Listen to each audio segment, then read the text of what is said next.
Yes. Okay.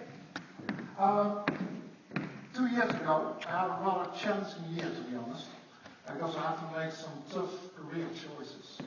And when you're confronted with yourself, you always learn a great deal about yourself. And I learned one thing, that I'm very good at making scenarios in my head. And driven by fear of making the wrong decision, I was very good at making doom scenarios. I saw myself laying under the bridge, all do stuff, without a wife, without a house, without a job. That kind of misery that overcomes the people sometimes. And oh, how would I have loved to have a friend who could really bring me comfort by telling me that the chance of things happening was not that big, or what would be the impact if I made the wrong decision. With all my friends had good advice, I had opinions, and I had to sort things out for myself. When I do projects, I really like to challenge myself a little bit. Find an area where I think I can succeed, but has so many new things in it that I have to find my own way. I do not know how I'm going to pull things off. And then enthusiastically, I jump into the project, only to find out that, like many IT projects, also this project is undergoing severe bad weather. There are problems. And serious measures need to be taken in order to get my goals set, to get my success.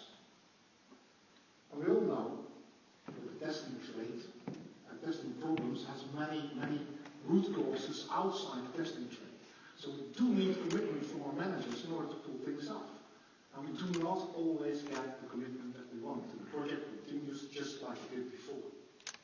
And that's the moment when I start to get worried sometimes. Will I achieve that success? Will I reach my goals? And what will happen if I'm not finished in time? What will happen if I do not find serious bugs? What will happen if the project hits the newspaper? Will they blame me? Will my boss get angry? Will that influence my career, my next assignment? Will I need to do a lot of overtime maybe? And will not be at home at all? I call that fear.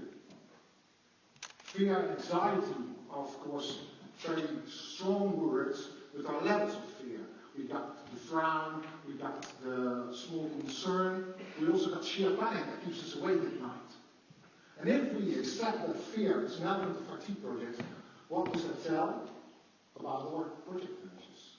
I think they like to be challenged in their projects just like us. But they also want to be in control of their project. They want to know that they have the right information to make the right decisions, and they have commitment from their management. And if that is lacking, they have fear as well. No wonder that we step to their office asking for commitment for measures. We do not always get the response that we want. Because they're thinking about bigger problems, their own problems, bigger issues that are closer to their personal success. So I think it pays to know what's keeping them awake. If we know what their concerns are, if we know what their comfort need is, all we have to do is align with that. And testing, by origin, has a lot of tools, techniques, methods that actually are quite comfort creating.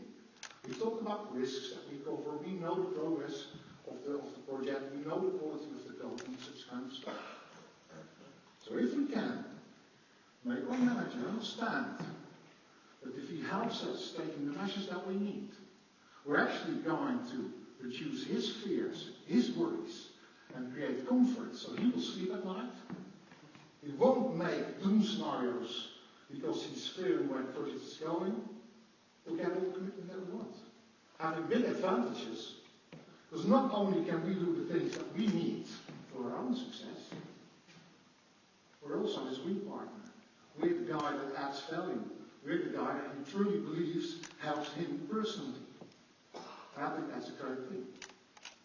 So concluding from that, I like to state that the true success factor is not in the methods. It's not in the techniques that we use. It's by our ability to translate the things that we're doing, the output of our measures, to the needs of our stakeholders, of our project manager. And if we do that, we'll be the guardian that guides his night rest. And we'll have great fun together finishing the project off in success. Thank you very much.